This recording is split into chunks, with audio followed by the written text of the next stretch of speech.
Hi hello welcome back to my channel. ನಾನು ಅರ್ಪಿತಾ ರಮೇಶ್. ಇವತ್ತಿನ ವಿಡಿಯೋದಲ್ಲಿ ಇನ್ಸ್ಟೆಂಟಾಗಿ ರೆಡಿ ಮಾಡ್ಕೊಳ್ಬೋದಾದಂತಹ ಒಂದು ಸೂಪರ್ ಬ್ರೇಕ್ಫಾಸ್ಟ್ ರೆಸಿಪಿ, ಈ ರವಾ ಮಸಾಲ ಪಡ್ಡು ಹೇಗೆ ಮಾಡೋದು ಅಂತ ತೋರಿಸ್ತಾ ಇದ್ದೀನಿ. ಬನ್ನಿ ಹಾಗಾದರೆ ಹೇಗೆ ಮಾಡೋದು ಅಂತ ನೋಡೋಣ. ಮೊದಲಿಗೆ 1 ಕಪ್ ಆಗುವಷ್ಟು ಮಾಮೂಲಿ ರವೆ ಅಂದರೆ ಉಪ್ಪಿಟ್ಟು ರವೆ, ಅರ್ಧ ಕಪ್ ಆಗುವಷ್ಟು ಅಕ್ಕಿ ಹಿಟ್ಟು, ಒಂದು ಅರ್ಧ ಕಪ್ ಆಗುವಷ್ಟು ಮೊಸರು. ಮೊದಲು ಒಂದು ಬಾಣಲಿಗೆ 3 ರಿಂದ 4 ಸ್ಪೂನ್ ಆಗುವಷ್ಟು ಎಣ್ಣೆನ ಹಾಕೊಂಡು ಬಿಸಿ ಮಾಡ್ಕೊಳ್ತಾ ಇದ್ದೀನಿ. ಎಣ್ಣೆ ಲೈಟಾಗಿ ಬಿಸಿ ಆಗ್ತಿದ್ದಂಗೆ 1 ಸ್ಪೂನ್ ಆಗುವಷ್ಟು ಸಾಸಿವೆ, ಹಾಗೆ 1 ಸ್ಪೂನ್ ಆಗುವಷ್ಟು ಕಡಲೆಬೇಳೆ, ದೊಡ್ಡ ಸೈಜ್ದು 2 ಈರುಳ್ಳಿ, 1-2 ಹಸಿಮೆಣಸಿನ್ಕಾಯಿ, ಹಾಗೆ ಸ್ವಲ್ಪ ಕರ್ಬೇವಿನ ಸೊಪ್ಪನ್ನ ಸೇರಿಸ್ಕೊಂಡು ಚೆನ್ನಾಗಿ ಫ್ರೈ ಮಾಡ್ಕೊಳ್ತಾ ಇದ್ದೀನಿ. ಈರುಳ್ಳಿ ಎಲ್ಲ ಚೆನ್ನಾಗಿ ಫ್ರೈ ಆಗಿ ಅದು ಟ್ರಾನ್ಸ್ಪರೆಂಟ್ ಆಗಬೇಕು, ಅಲ್ಲಿ ತನಕ ಚೆನ್ನಾಗಿ ಈರುಳ್ಳಿನ ಫ್ರೈ ಮಾಡಿಕೊಂಡು 1 ಹಿಡಿ ಆಗುವಷ್ಟು ಸಬ್ಬಕ್ಕಿ ಸೊಪ್ಪನ್ನ ಸೇರಿಸ್ಕೊಂಡು ಚೆನ್ನಾಗಿ ಮಿಕ್ಸ್ ಮಾಡ್ಕೊಳ್ತಾ ಇದ್ದೀನಿ. ಸಬ್ಬಕ್ಕಿ ಸೊಪ್ಪು ಮಾತ್ರ ಅಲ್ಲ, ನಿಮ್ಗೆ ಇಷ್ಟ ಆಗುವಂತಹ ಸೊಪ್ಪನ್ನ ಸೇರಿಸ್ಕೊಳ್ಬೋದು.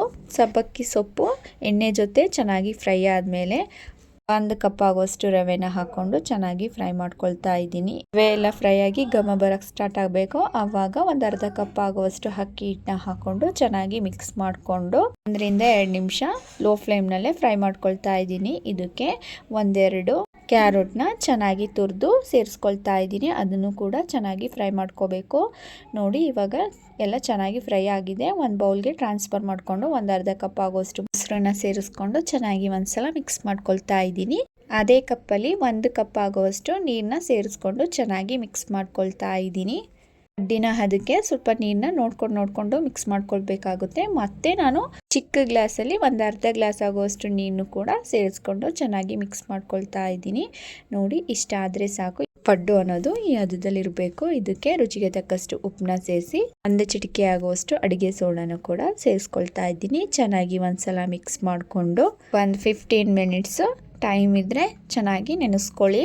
ಟೈಮ್ ಇಲ್ಲ ಅಂತ ಅಂದರೆ ಇನ್ಸ್ಟೆಂಟಾಗೂ ಕೂಡ ಮಾಡ್ಕೋಬೋದು. ನಾನಿಲ್ಲಿ 15 ಮಿನಿಟ್ಸ್ ಆಗುವಷ್ಟು ಚೆನ್ನಾಗಿ ನೆನೆಸ್ಕೊಂಡಿದ್ದೀನಿ. ನೋಡಿ, ಇವಾಗ ಚೆನ್ನಾಗಿ ನೆಂದಿದೆ. ಇಷ್ಟಿದ್ರೆ ಸಾಕು.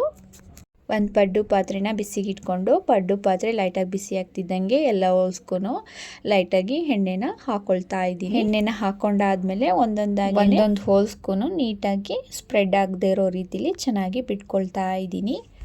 ಇವಾಗ ಎಲ್ಲ ಹೋಲ್ಸ್ಕು ಬಿಟ್ಕೊಂಡು ಆಗಿದೆ. ಇವಾಗ 1 ಟೇಬಲ್ ಸ್ಪೂನ್ ಆಗುವಷ್ಟು ಎಲ್ಲ ಕಡೆಗೂ ಸ್ಪ್ರೆಡ್ ಆಗಂಗೆ ಆಯಿಲ್ನ ಹಾಕೊಂಡು 2 ನಿಮಿಷ ಚೆನ್ನಾಗಿ ಬೇಯಿಸ್ಕೊಳ್ತಾ ಇದ್ದೀನಿ. ನೋಡಿ, ಇವಾಗ ಬೇಯಿಸ್ಕೊಂಡು ಪ್ಲೇಟ್ನ ತೆಗೆದು ತೋರಿಸ್ತಾ ಇದ್ದೀನಿ. ಚೆನ್ನಾಗಿ ಬೆಂದಿದೆ. ಇದನ್ನು ಇನ್ನೊಂದು ಸೈಡ್ ಟರ್ನ್ ಮಾಡಿಕೊಂಡು ಆ ಕಡೆ ಸೈಡ್ನೂ ಚೆನ್ನಾಗಿ ಬೇಯಿಸ್ಕೊಳ್ತಾ ಇದ್ದೀನಿ. ಈ ಪಡ್ಡು ಅಂತ ಅನ್ನೋದು ಬೇಯೋಕ್ಕೆ ತುಂಬ ಹೊತ್ತು ಟೈಮ್ ತೊಗೊಳ್ಳಲ್ಲ, ಬೇರೆ ರೆಸಿಪಿ ಥರ. ಇವಾಗ ಒಂದು ಪ್ಲೇಟ್ನ ಮುಚ್ಚಿ ಬೇಯಿಸ್ಕೊಂಡಿದ್ದೀನಿ. ನೋಡಿ, 1-2 ನಿಮಿಷ ಆದಮೇಲೆ ತೆಗಿತಾ ಇದ್ದೀನಿ. ಇವಾಗ ನೋಡಿ ಎಷ್ಟು ಚೆನ್ನಾಗಿ ಬಂದಿದೆ ಅಂತ. ಒಂದು ಪ್ಲೇಟ್ಗೆ ಸರ್ವ್ ಮಾಡಿ ತೋರಿಸ್ತಿದ್ದೀನಿ. ಗರಿಗರಿಯಾಗಿ ಎಷ್ಟು ಚೆನ್ನಾಗಿ ಬಂದಿದೆ ಅಂತ ಕಾಯಿ ಚಟ್ನಿ ಜೊತೆ ಸರ್ವ್ ಮಾಡಿ ತೋರಿಸ್ತಾ ಇದ್ದೀನಿ. ಕಡಿಮೆ ಟೈಮ್ನಲ್ಲಿ ತುಂಬ ರುಚಿಯಾಗಿ ಮಾಡ್ಕೊಳ್ಬೋದಾದಂತಹ ರೆಸಿಪಿ. ಮಕ್ಕಳ ಲಂಚ್ ಬಾಕ್ಸ್ಗೂ ಕೂಡ ಚೆನ್ನಾಗಿರುತ್ತೆ. ಈ ರೆಸಿಪಿ ನಿಮಗೆ ಇಷ್ಟ ಆಗಿದ್ರೆ ಮನೇಲಿ ಒಂದ್ಸಲ ಟ್ರೈ ಮಾಡಿ. ಹೇಗೆ ಬಂತು ಅಂತ ಕಮೆಂಟ್ ಸೆಕ್ಷನಲ್ಲಿ ಕಮೆಂಟ್ ಮಾಡಿ ತಿಳಿಸಿ. ಹಾಗೆ ಲೈಕ್ ಮಾಡಿ, ಶೇರ್ ಮಾಡಿ. ಇನ್ನಷ್ಟು ಈಸಿ ರೆಸಿಪೀಸ್ಗೋಸ್ಕರ ನಮ್ಮ ಚಾನಲ್ನ ಸಬ್ಸ್ಕ್ರೈಬ್ ಮಾಡ್ಕೊಳ್ಳೋದನ್ನು ಮರಿಬೇಡಿ. Thank you.